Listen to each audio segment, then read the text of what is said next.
So good evening, everyone. My name is Melanie Hapisu. Thank you so much for joining in on this call.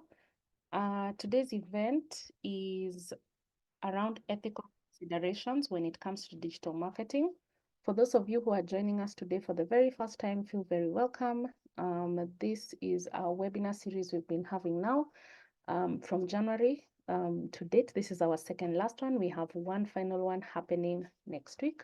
Of course, towards the end of the session, I'll share more details around that.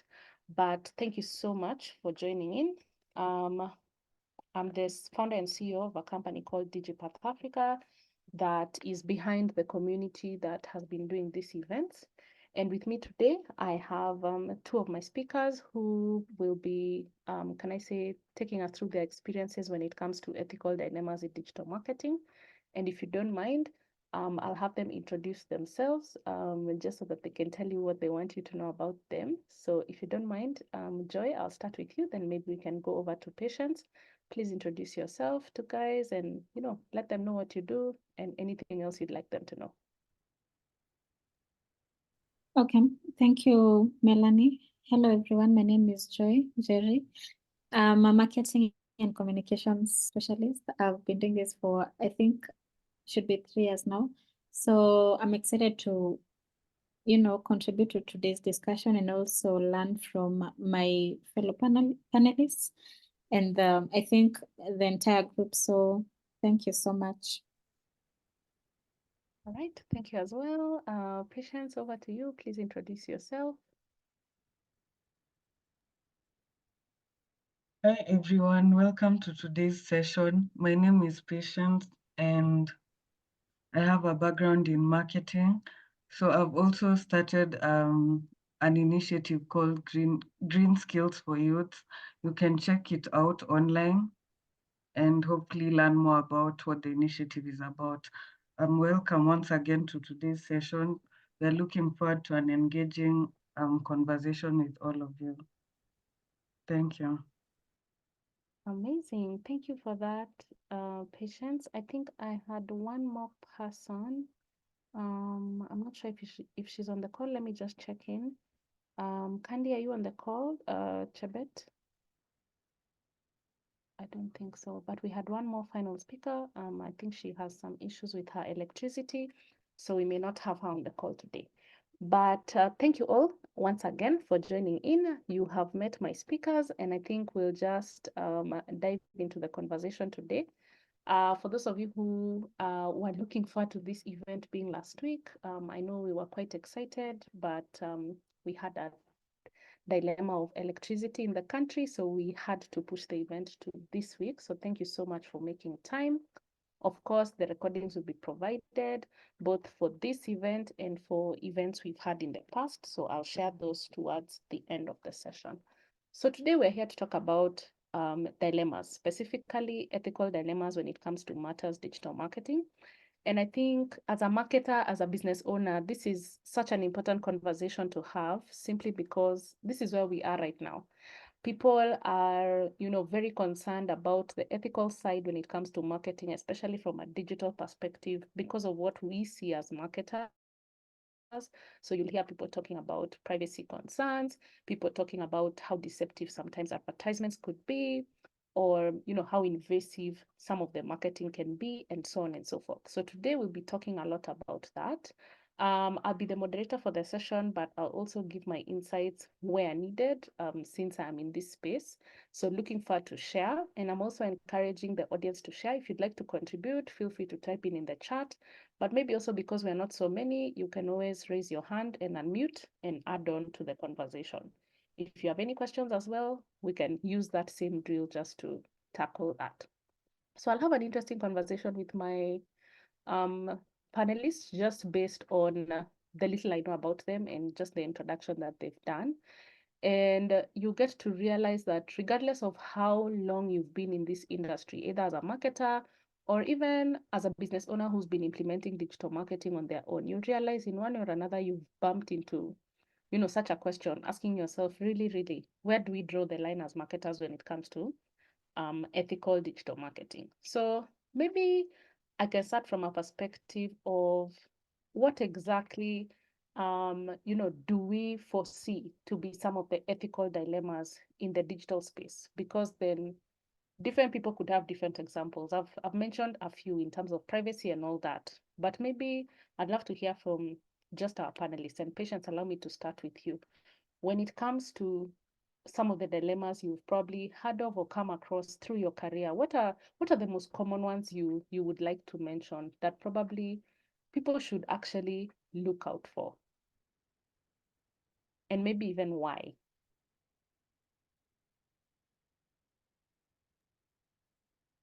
So apart from the data privacy and security concerns, I think those are the most current and pressing issues around marketing.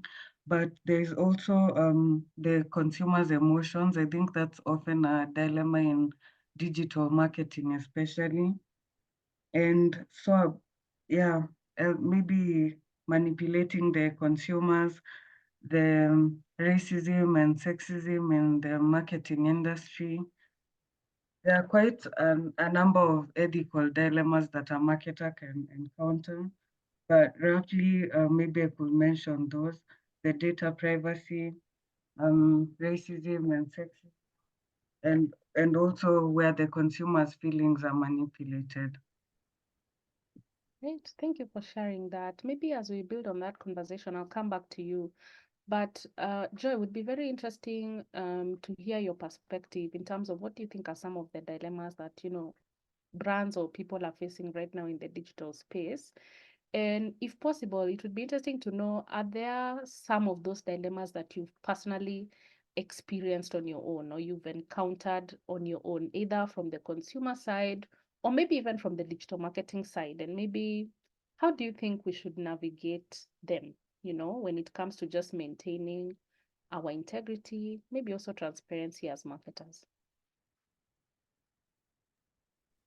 Thank you, Melanie. I think to just add on to some of the ethical dilemmas that I've encountered is advertising to kids. I think in some countries it's actually even regulated, especially for fast food joints and like fast I think the unhealthy, I don't know if I should call them fast foods. You're not supposed to be advertising to kids by using, for example, cartoons or kids in your advertisement, because then they're not able to make right decisions. So the person you should be advertising to or targeting is an adult of like a mature adult of some mind who is able to like make some of these decisions and not targeting kids. But also how we talk to underrepresented or underserved communities. Personally, I have experienced this in, I think, my former role. We were working with an NGO, so it's in the development sector. And you're wondering, how do we portray this community? We don't want to perpetuate that savior mentality to show that they are really in need and we need donors to come.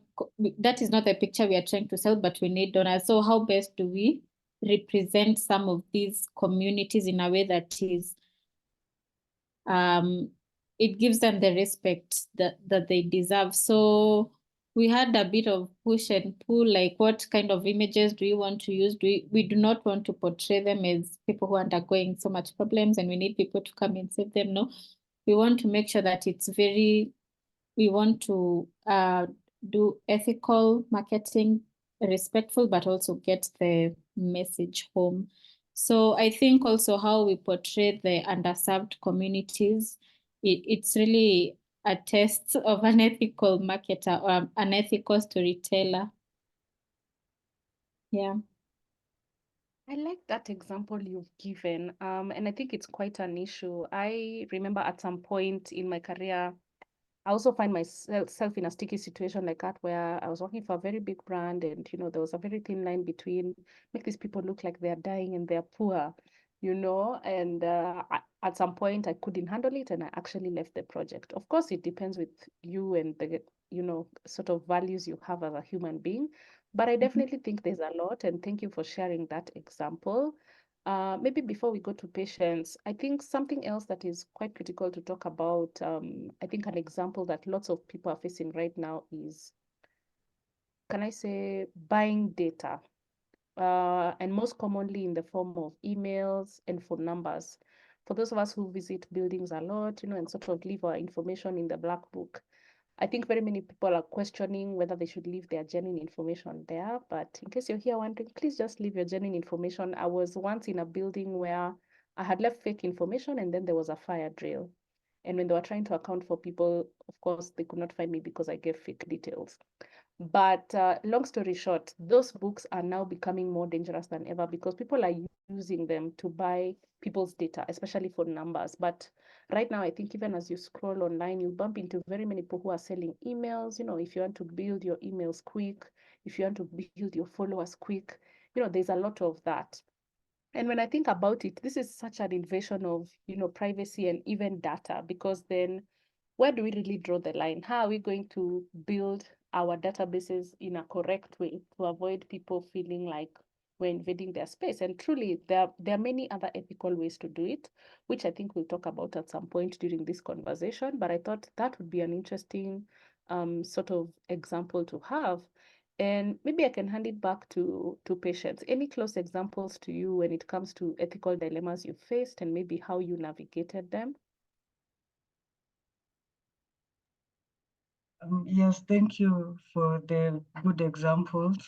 And myself, I would say I have encountered a couple of dilemmas. Maybe one I could say is manipulation. We've all been a victim of manipulation, especially by these ads, some apps, and even some websites that we visit.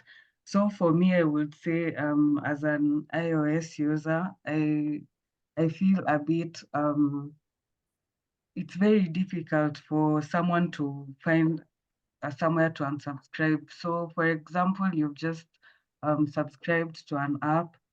I would say I've always had a very difficult experience just navigating how to unsubscribe. And so I came across a tweet. I'll not say the name of the person tweeting, but the tweet read, one of the hardest things to do is unsubscribe from an iOS app. Apple makes it so hard to find the unsubscribe page for apps. You will go to your phone settings, you will Google, you will go to their website, read everything and still come up with yeah until you finally give up. So then you will keep being billed monthly for apps you no longer use until you want to throw away the phone. If you try to remove your card, you're told it can only happen after you replace with a new card. So those are just some of the instances, and that's just one of the examples. So how I navigate this as a marketer, I try as much as possible when reaching my audience, maybe through an email list or maybe just somewhere that I need them to sign up. I make sure that the unsubscribe button is very easy to locate. It's somewhere everyone can see, and this is just one of the ways I tackle that manipulation, because really it's not a nice place to be. Having difficulty even could make you lose confidence in purchasing some of these things again. So that is maybe one of my examples. And also for clickbait, so we've all seen how people are using such negative techniques in marketing just to grab attention. And some of this is the clickbait. We've seen this on the YouTube videos. We've seen this in the pictures that are circulating online, mostly on social media. So for clickbait and false promises, as a marketer, I try and ensure that because we've seen these instances, we will not also repeat the same errors and things like things that just aren't right, things that are not honest, are not fair, and they're not showcasing responsibility. So for me, as a marketer, I try to be straightforward. If something is about a particular thing, you try and offer that information in the most transparent way so that you can avoid such situations whereby someone else is experiencing it. So I would say those are some of my examples, and just pass it back to Melanie. Thank you. I love the examples you've given, especially the first example where you use the email marketing example and the Apple one. And something as simple as, just putting an unsubscribe button at the end becomes very meaningful. But Patience, just as a follow-up question, if you don't mind, how then do you deal with still getting to achieve the marketing objectives?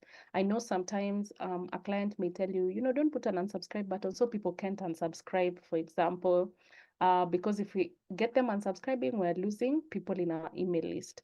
How do you deal with such a situation if you find yourself in it? How do we still make the client happy, keep the goals being achieved, and so on and so forth? To be honest, I don't really think that should even be a subject for much discussion when it comes to a client not wanting the subscribe button to be visible, because as principles of just good web, green web, inclusive web, navigability of these pages, these sections in our email list is very key.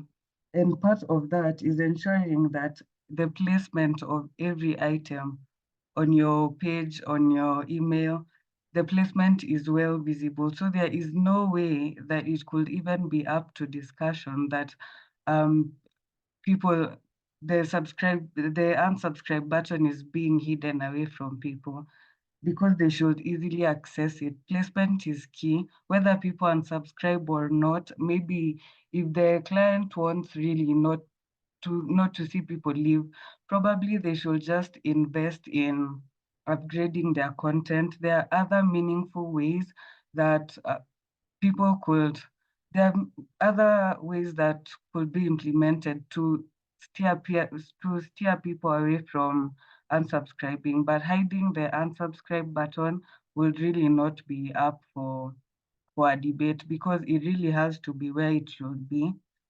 People should find it with ease. This is just part of being inclusive, because you can imagine maybe the people who access a page, for example, or an email, they all have different, maybe different issues, and maybe some can see the font, some may not. Some are colorblind, some are not. Some have accessibility issues, some don't. So this shouldn't be complicated further than that. Everything should be well laid out and all of that. So for me, if a client came and told me they do not want people to see the unsubscribe button, I would easily share with them the simple truth that this is unavoidable, because people have to see the button, and maybe recommend ways such as bettering our content, making it a bit more interactive, and other steps.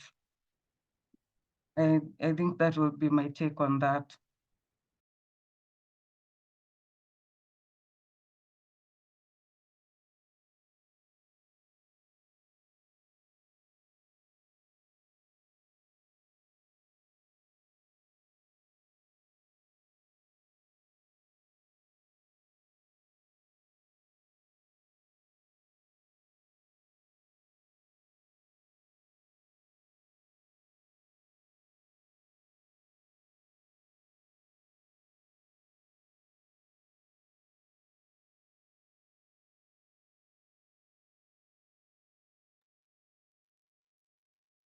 Joy, do you have something else to add to that? Sorry, guys, I've been talking on mute. Apologies. Thank you for that patience. I was just saying I'll hand it over to Joy. Maybe Joy, as you add on to the conversation of marketing objectives and how we can still achieve them while still being ethical. I'd be interested to know your take on how transparent can we be when it comes to matters advertising as well, especially sponsored ads. Where do we draw the line between targeting anyone and everyone to see the ad or retargeting them? How do we ensure that the correct people who are actually interested in our products or services are actually seeing our ads? So maybe you can comment on the objective one first, and then you can jump on the ads one.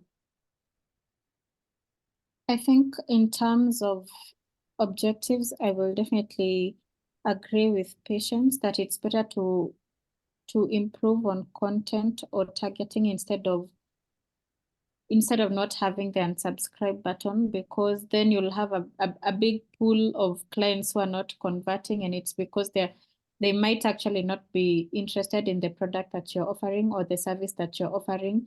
So I feel it's better to have a small pool, and then you're focusing your efforts on the people who are more likely to convert, as opposed to closing people in who are not ready to purchase or will not purchase in the near future. So I think in the second question, please, if you can remind me, I think it has just skipped my mind. What was the second question? The second question is basically around where do we draw the line when it comes to transparency in advertising? How do we make sure that the right people are seeing the ads, but also how do we still ensure that overall, regardless of what we're doing, we're still achieving our marketing objectives in an ethical way? I think before maybe even beginning a marketing campaign, you need to like we always do, maybe segmenting, and then you target, and then you position. I feel it's very difficult to miss. Once you follow those three processes, you've segmented your audience and you know exactly who it is. And then you're able to target, maybe depending on the location, depending on maybe the source of income or the programs they're watching, you're able to target very, very closely the audience that you'd like to reach. So for me, I'd follow the three-step procedure. I segment my audience targeting, and then I position myself as the solution for what the pain point of my audience would be. Yeah. I like that, because then you're thinking like the consumer in terms of their pain point, which is quite critical. Sometimes I say, as marketers subject people to such difficult work, yet if we were subjected to the same, we'd be so annoyed. So let me use the ad example again. I don't believe in people who do blanket ads, gender all, age 18 and above, no interests. And my reason for that is because then it's almost like throwing a very big net and hoping to catch some fish, without being specific. For me, there's no brand that targets everyone. So you have to be a little bit specific with your target audience. And something that is actually making brands right now look very bad, or even marketers look very bad, is nowadays when you bump into an ad, especially on social media, there's usually a button that can tell you why you're seeing a certain ad.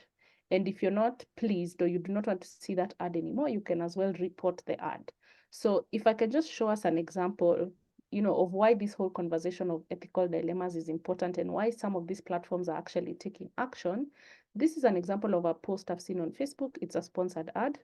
If I click on the three dots up here, you can see there's a section written, why am I seeing this ad? I have the opportunity to hide the ad or even report the ad. If I click on why am I seeing this ad, they give me a breakdown, of course, mostly based on the targeting of the brand when it comes to the ads. So I'm basically seeing the ad either because of the advertiser's choices or my activity.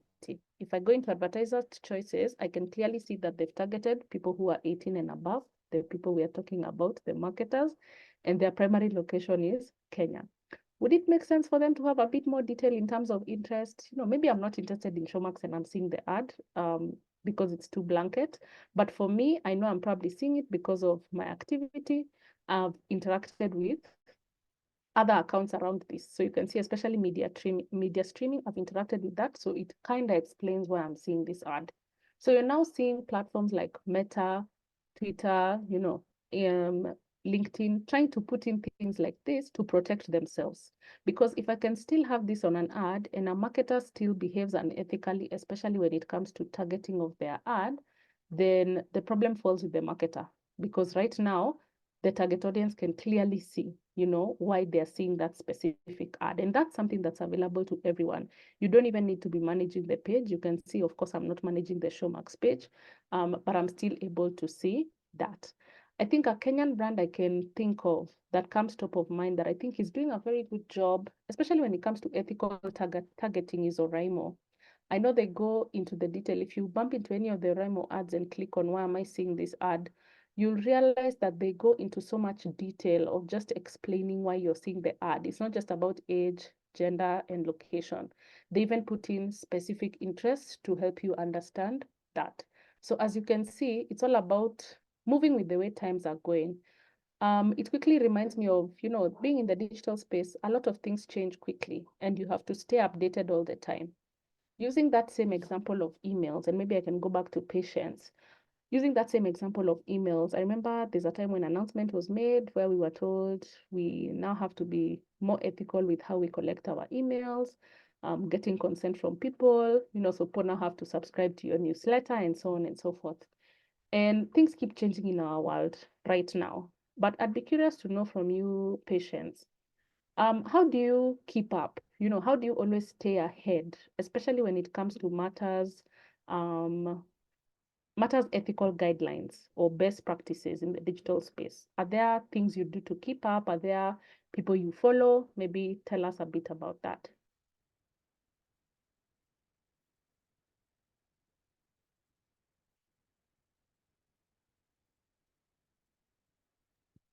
For me, I would say I do check out this content a lot online. The good thing is information these days is readily available to us online. So in matters staying up to date, as you said, the digital space keeps changing. And one of the key things for marketers is to stay updated because there's always something new. And yeah, apart from searching online, I also read a lot of books and also just checking out the latest news. And a good practice for the local marketers to adopt is just checking out what others are doing globally and also now localizing it to fit our problems. So I think that is also very important in terms of privacy. I think a lot has been done in the developing world. I'm hoping that also we also catch up with that. And the truth is we're slowly getting there.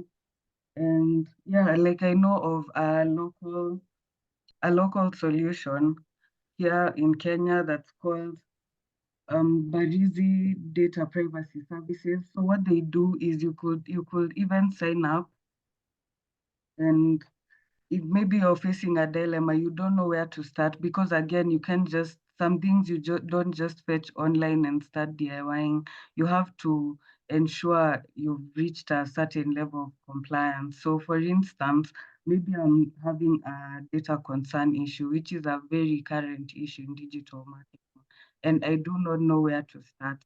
And I might need to hire professionals for that. So there are people who do that even here locally. Like I said, Barizi is one of them. So also I check for local solutions. One of the ways to keep updated is to see what your counterparts are doing. Check out, look them up. First, try and find if you could just find people who are doing what you're also doing. That's another way of being updated. So yes, so maybe I'm having a data privacy concern and I can check out Barizi to probably offer me a virtual data protection officer. And what they do is they guide you on a data protection strategy and show compliance with relevant laws and all of that. So the good thing is, in as much as we are staying updated, like I said, we can't always DIY everything. You might have to talk to professionals to guide you. And that is why it's important to check out these professionals. So yes, maybe that is one of them. And also aside from that, I also try and be online because a lot of the changes happening in the digital space are nowhere else other than online. So even being online, checking out what's trending and why, finding out the whole why to it helps you even better understand your consumers. So maybe I would want to, maybe as a marketer, I've seen an ad do very well for a certain company. I will try and understand what is this that related to people. These were why was this ad so responsive, and then I would then try and start finding concepts that could work and are relatable to the people I'm aiming to reach. Yeah, so those are some of the tactics that marketers can apply to just keep updated in this whole digital marketing space. Great, thank you for sharing that. I mean, I use quite a lot of some of the things you've suggested. I don't know if Joy has any others to add on. Maybe Joy, as you add on, you can also tell us any advice you have for marketers who, are probably stuck and trying to address some ethical concerns, maybe with the clients they work with or some of the campaigns that they're executing. What would you tell them?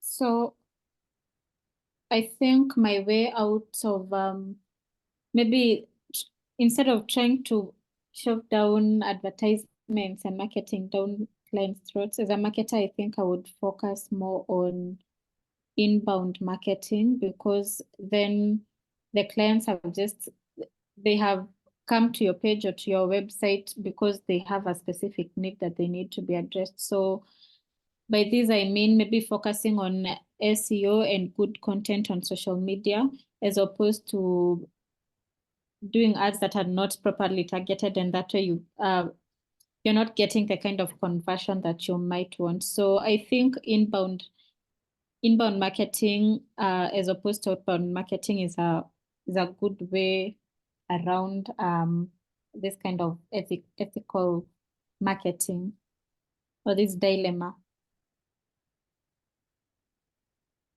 I totally agree, honestly. At the end of the day, it's all about just going back to the table, and really thinking about it in terms of, would you actually have to do that as a marketer? I think sometimes we end up doing some things that we know are wrong, but you still go ahead. For example, sometimes I tend to laugh at people who are in PR, because sometimes you clearly tell a client, please don't do this, please don't say this. If you say this, it will land with this going south, but the client still goes ahead to do it.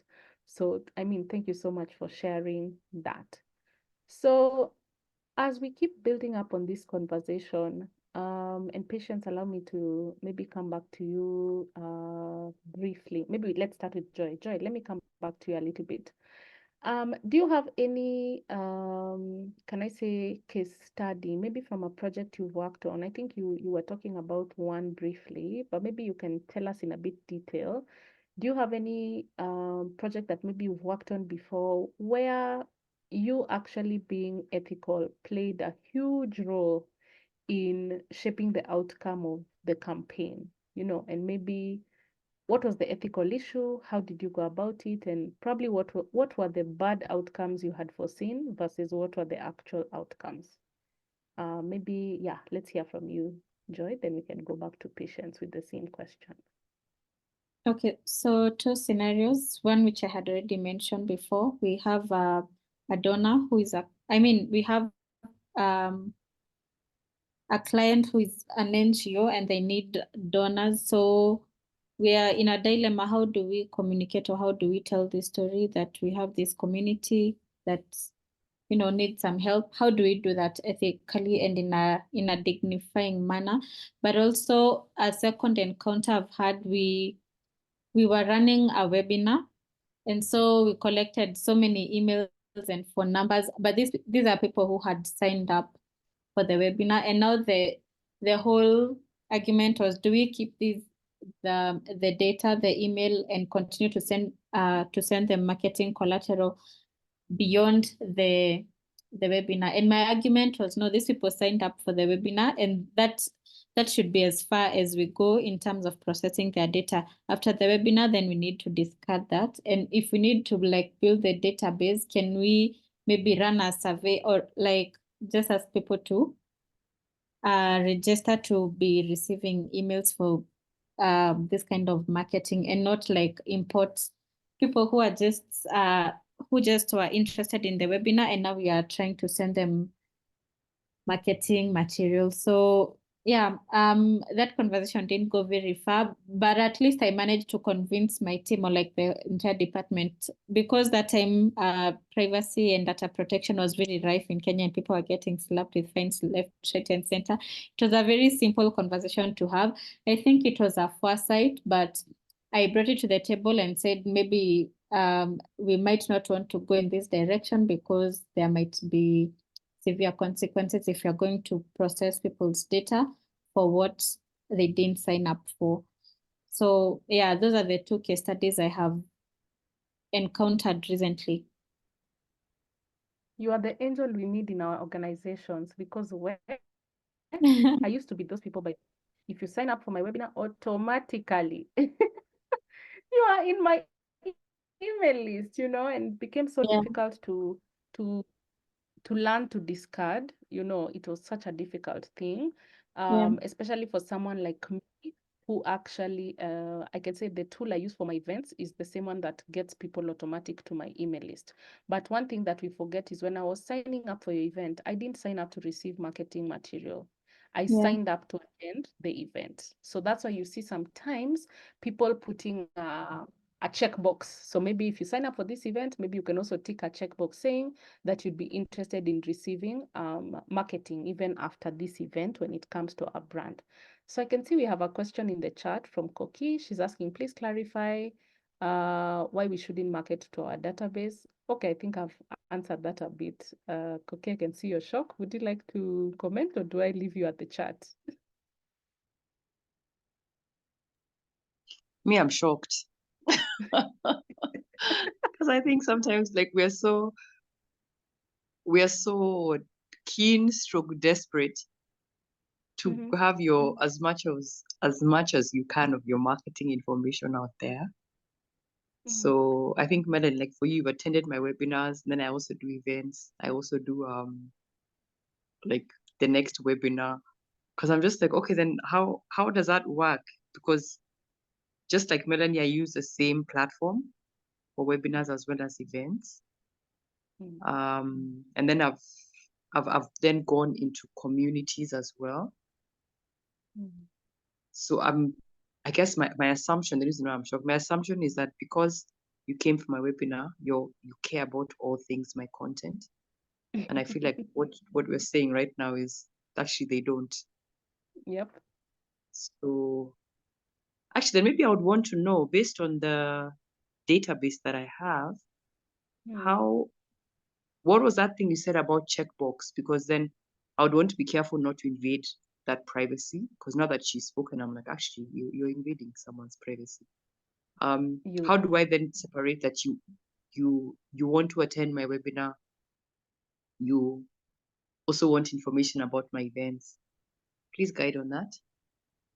All right. Thank you for that, Koki. Maybe Joy, I can take back the question to you, then we can hear from Patience, then I'll jump in should there be anything to add on. Any tips for Koki?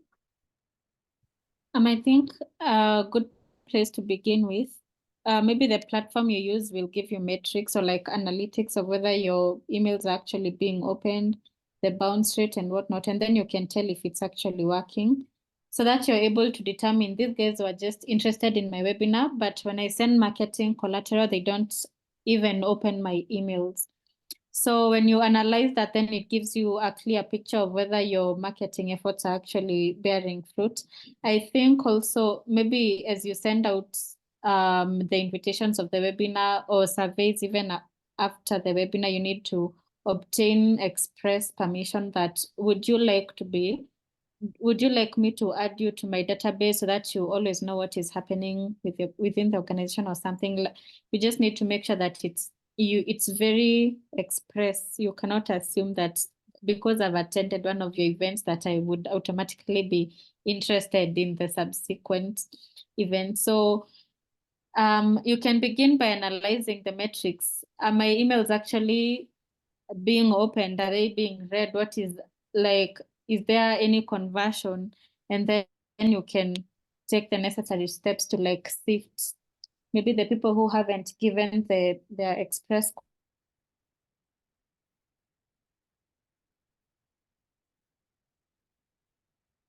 consent, you just remove what could be potentially a client. Great. Thank you for that, Joy. Maybe before I hand it over to Patience, I don't know if you're done. Your internet was breaking at some point. I hope I'm not interrupting. Oh yeah, I'm done. All right. So I know the platform that Koki uses. For those of us who do events, there's a platform that is called Luma, Luma, where you can put up your online events, and as people sign up, they automatically get the Zoom link or Google Meet link, etc. On that same Luma, there's also a newsletter option. So I'll do a demo that I think will, sort of help everyone. But assuming that people were registering for today's webinar, which was happening before we had to postpone the event, part of my registration questions can be customized. So of course I have the usual name, email address, and phone number, but at the bottom here I have custom questions. For most of my events nowadays, you see me adding a question where I'll ask people to select. So I'll choose single select and ask people to select from a checkbox if they'd like to be subscribed to receive updates from me or not. So basically I'll put in the question and the options yes or no, so that even when they register for this event, after the event, then I need to come back to the emails to filter out. Everyone who said no must be removed from the email list. So that now, when I'm sending out my email, as Joy has said, when I now come to the reports for my emails, you'll notice these are some of the emails I've gone out. I've noticed that especially when I filter out emails after events, I usually get a very high open rate. Like you can see this one, I had an open rate of 41%. I actually think 41 is my highest. Oh, I have a 43 here. So every time I've realized when I've filtered out my emails, especially after an event, then things really do well because people seem interested. But when I don't filter out and sort of send to everyone, then my open rates look like this, sometimes even lower than 20%. So I definitely agree with everything that Joy has said. Patience, maybe anything to add on? Maybe just to answer Koki's question, you could try starting out with grouping the customers with the different platforms that you've taken them from. Is it Facebook? Have you gotten this customer from Facebook? Have you gotten them through events? Have you gotten them through emails? Then like that, you could manage to tailor the content you want to put out to them without, because if someone has signed up for the event, then you would maybe start informing them about events. If you found them on Facebook and maybe you are selling the product online, then they should start seeing more of that product. But then the thing is, you should also be very careful about the number of times you churn out content, because these days no spam rule. You cannot be jamming people's inboxes with your content every time. So just being intentional and maybe minimizing, less is more, and just taking more time to curate more meaningful content, and then just taking it out at a very reasonable pace also helps, because then you can avoid the spamming and all of that. So yeah, those are just some of the things that maybe you could do. Also, I would like maybe to mention a few case scenarios where I've had some dilemmas myself in digital Please go marketing. ahead. So there are some clients who really tell you that they want to rank and they want to really rank quickly. They do not care what tactics you use. They just want to appear fast on the search. And so there is always this cheat tactic. I don't know if all of you know it. Those in the WhatsApp platform, maybe I'll get to share it on there. I did not have the link close, but I will share it on there. So there's this tactic that these days the marketers are using, and yeah, those who know, but there's a way you could just make a page automatically appear at the top, if that's what our client is insisting on, which is not really ethical, because then you've not put in the work, because that's just a simple thing whereby you just manipulate something and then you're ranking at the top. So that is one of the dilemmas I've faced. But of course, I was able to inform the client that that is not how search engine optimization works, and that it takes a lot of time. It's all about building authority and ranking eventually. And then also another dilemma I faced is whereby there's this small group that is starting out, and so they are constrained on funds. And a lot of the resources, they're just using them for development. So they do not have much of a big marketing budget. So they want you to go online, scout for pictures, and then now come and use them as their own marketing. And that there is an ethical dilemma because you know that is not right. And then if you use the pictures, then you'll have to acknowledge where you got them from. And this is something that a lot of businesses do. We've seen these businesses online, maybe you're selling a product that your friend is also selling. Then you go there, pick out that content because you think, oh, the pictures are already online, and you start using them as your own, sometimes even without consent from the party that you took the photographs on. And this is very common and scary, especially in social media. So this is one of the things to watch out for, and where you really have to even use someone's pictures, just ask them first. And if they agree, then fine, and always acknowledge them. And also, I've had another dilemma whereby someone is trying to sell some products, yes. And yeah, this was kind of greenwashing because they were expecting us to label some products as eco-friendly. Well, when you dig deeper into it, really you realize this product is in no way, shape, or form eco-friendly. So that is another one that was a close one that I encountered. And the thing is, these things at the end of the day, a lot of these ethical dilemmas can be avoided by just keeping it simple and just knowing that you really don't have to exaggerate, because marketing can take place in many different forms. You know, these days, sometimes we may just be deceived and just think about social media only as one aspect of marketing. You forget there are different ways you could market that will just maintain your integrity and also drive up sales. So yeah, these are just some of the few things, and it's important as marketers to just always look at both sides of the coin and weigh the situation, because at the end of the day, it's about honest and truthful marketing. I really love that you've talked about looking at both sides of the coin, because sometimes we forget that. We like to look at it from our perspective as marketers, forgetting the consumer, but it's extremely important to think about that. And I'm so glad. Thank you, ladies, for sharing all those insights. I'd love to open the floor for some questions, but maybe as we also get those questions, I'll allow people to type their questions in the chat or to raise their hands.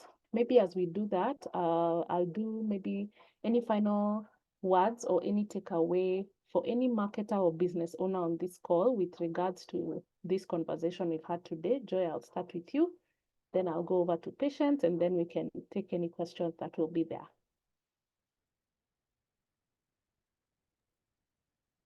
I'll just conclude by saying I think, or I believe, like, honesty is usually the best policy, and you're safer just being transparent and being accountable, as opposed to trying to, like, manipulate things for short-term results, because sometimes and I think we've already seen this, especially with data protection and everything. Sometimes it might land you in big trouble. So even as we try to get the clicks and clients and leads, I feel like as marketers, it's good to take the long route as opposed to the shortcuts that might actually cost you more. And yeah, so for me, I think we can be ethical and still achieve objectives.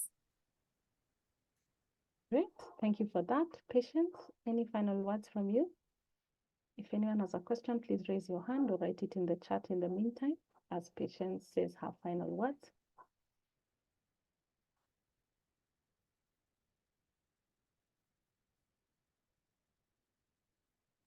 I think in terms of ethics, it just narrows down to the values of the organization, because some of these techniques and some of these just upcoming issues that we are seeing, they just draw back to the values that an organization holds. So we should all aspire to be honest, to be truthful, and just do the right thing when it comes to marketing our products, and not mislead the customers. And a lot of misleading and lying for sales happens, especially in digital marketing.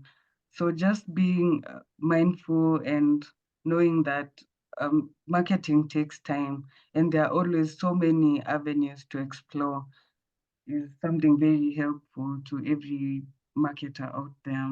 And just taking time to curate content. We are always constantly under deadlines, want to push a certain product, want to push a certain service. But at the end of the day, it's not just about putting it out there, it's about putting it out there purposefully. So just, I think it's more of a wake-up call for people to be mindful, to just avoid misleading others, and also just communicating in a transparent way. That's what I would say. Thank you. I think key takeaway for me would be just do the right thing. There are a lot of temptations out there, but just do the right thing. I'd like to say a big thank you to everyone who's attended today's session. I don't see any hand up and I don't see any question in the chat, so I'll assume there's no questions. A big thank you to my two speakers. We've really enjoyed the insights from you as well as from the participants. Thank you so much for joining in. We really appreciate it. And for staying this long, I have some goodies for you. So I'll share a link on the chat with everyone. If you access this link, you get to know more information about this community that we've been talking about that we have. So we have this WhatsApp group where you meet other marketers as well as business owners. So if you click on that link and you go to the button that says free or paid resources, you get access to the WhatsApp group. You also get access to replays from the past webinars we've had. You also get access to paid trainings that are also being advertised there. So feel free to visit the link. I have just shared it on the chat. Yeah, and you never know what you learn on that side. Maybe before I come to Whitney, as I wind up, we have one more final event taking place next week on Thursday at the same time. So in case you're interested in attending, the event is around strategies for creating relevant and engaging content. And we have a very powerful panel, just like the one we've had today, that will be speaking about this topic. So once again, feel free to also click on that second link I've shared on the chat to be able to attend the event next week. So I can see we have Whitney's hand up. Go ahead, Whitney.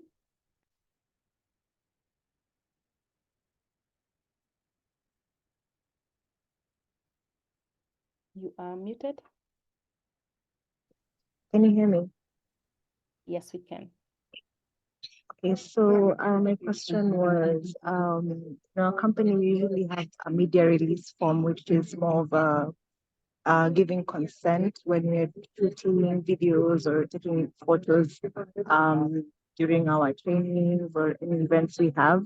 So sometimes I do use these photos when I'm doing my marketing, and some people, maybe staff, when they're gone, they usually have problems with us using their images, yet they did sign the consent form. So how far does that go? I mean, if a staff member has left, can we still use their image, and is it ethical? Do we still need to go back and ask them if it's okay to use their image? And then that was one. And then number two, right now I think people are very sensitive, and there's also a lot of controversy marketing going on. We've seen brands like Clinic. You know what's been happening with Clinic, and as much as people may be hating, they're also creating a lot of buzz around their brand. Although also it may not be ethical to some people. Some people think it's working. Green Spoon also did another ad the other day, and it was basically more of using current events to market, but then people it rubbed people the wrong way. And some people actually got it was good. So I don't know. It's people may be sensitive right now. So I don't know where you draw the line and how do you even tell that this would work and it would be taken the right way. Maybe Greenspoon didn't mean to offend anyone. I'm just saying. All right, thank you for that question. I'd love to give patients the one around the employee. What happens when an employee leaves? Can you still use their picture? Do you ask them whether you should still use it? And then I'd love to give the clinic one to Joy. Yeah, so that we don't answer for too long. But yeah, maybe patients, we can start with you.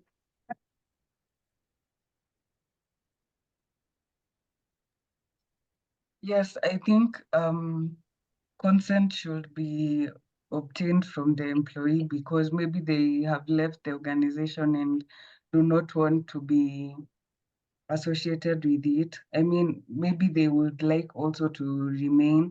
It's important to just acknowledge that and want them to be part of the decision making and not just putting it out there without more information from them. So yes, consent should be obtained. Yeah, and I think at the end of the day, usually when you talk to people who deal with data protection and all that, they'll tell you consent can always be withdrawn at whatever time. So you need to be ready for that. They may have accepted, but they're also allowed to withdraw at whatever time. Maybe Joy, you can tackle the second question around the clinic advertisement. How ethical is it? How unethical is it as I open the clinic page for those of us who've not seen the advert? I thought that ad was it was not in good faith, or it was not done, it was distastefully done. Those are my personal views, especially because it was on a billboard. So that means even kids maybe and these are they're very touchy issues, especially because I think we are still a very conservative society. We are not addressing these issues head on. Maybe it was not properly targeted, especially being a billboard. Kids are also, asking questions around it. So I feel the authorities did the right thing by taking down that advertisement, because it might not have come out the way it was intended. It was and then it was not very clear what the goal is. So yeah, I think for the clinic brand, they might have gone amiss just a bit with the copywriting and even with the graphics and everything. But to just also comment on the Green Spoon advertisement, it's good that even as marketers, we are not tone deaf, especially because floods have really, I think it's the one on floods that it was kind of a joke, like you don't have to get carried away by, is that the one we're talking about? You don't have to get carried away by floods, you can just do deliveries at your home. I believe that is the one we are addressing, right? I think it should be, yeah. Yeah, so we as marketers, we need to be alive to the issues that are very sensitive. Many people have lost property, lost lives. So I don't think it's proper to make an advertisement out of a very needy situation that I think is a national disaster at this point. Yeah. If I may jump in, Uh-huh. there are people who have actually been stuck in their houses, and I felt like they were doing deliveries using bots or something. So I think they had thought ahead, looking at it the other way. At first, when they posted it, it felt like it was a joke in bad taste. But then looking at it later, it was like, oh, or maybe it was just they are trying to make a comeback after people had realized people were offended. But then again, there are people who are probably benefiting from the delivery. I don't know. I think it's the tone in which the copywriting was done. It was intended to be a joke, but yeah, it didn't come out as a joke. People took offense, but I don't know. I think there's two sides of this coin. So depending on which side you're looking at it from, yeah, that's why I think we're calling them dilemmas, because these rules are totally unwritten. You need to like think them through and see what the best way to move forward would be. Thank you so much, Joy. Maybe any final comment from Patience with regards to either Green Spoon or the Clean It ad as we wind up?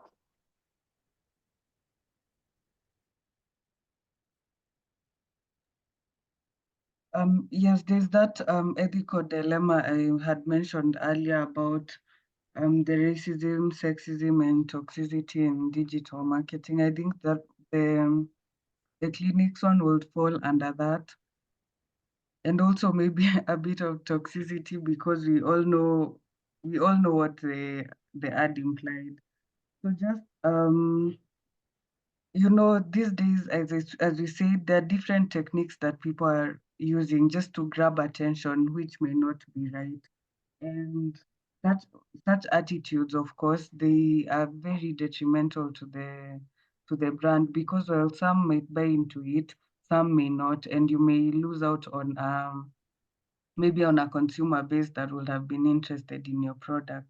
So again, we just go back to just being simple and communicating and just being sensitive to your target audience, because some of these marketers really do not, again, look at the other side of the coin. Do you place yourself as a consumer and now look at the ad from an outsider's perspective? So this is just something to consider while even crafting your digital marketing campaigns and all of that. So yes, considering just the brand reputation and also being keen on the target audience perception, that is very helpful to avoid such instances, as we've seen in the two case studies. Totally agree. Thank you so much for that. Thank you, Whitney, as well, for sparking that discussion. Thank you so much for bearing with us. I know we've exceeded time, but I think from us, that's it. You guys have a lovely, lovely evening. Thank you so much for joining, and we will see you at the final free webinar next week. Thank you so much. Have a lovely evening, everyone. Thank you. Good night. Good night. Bye.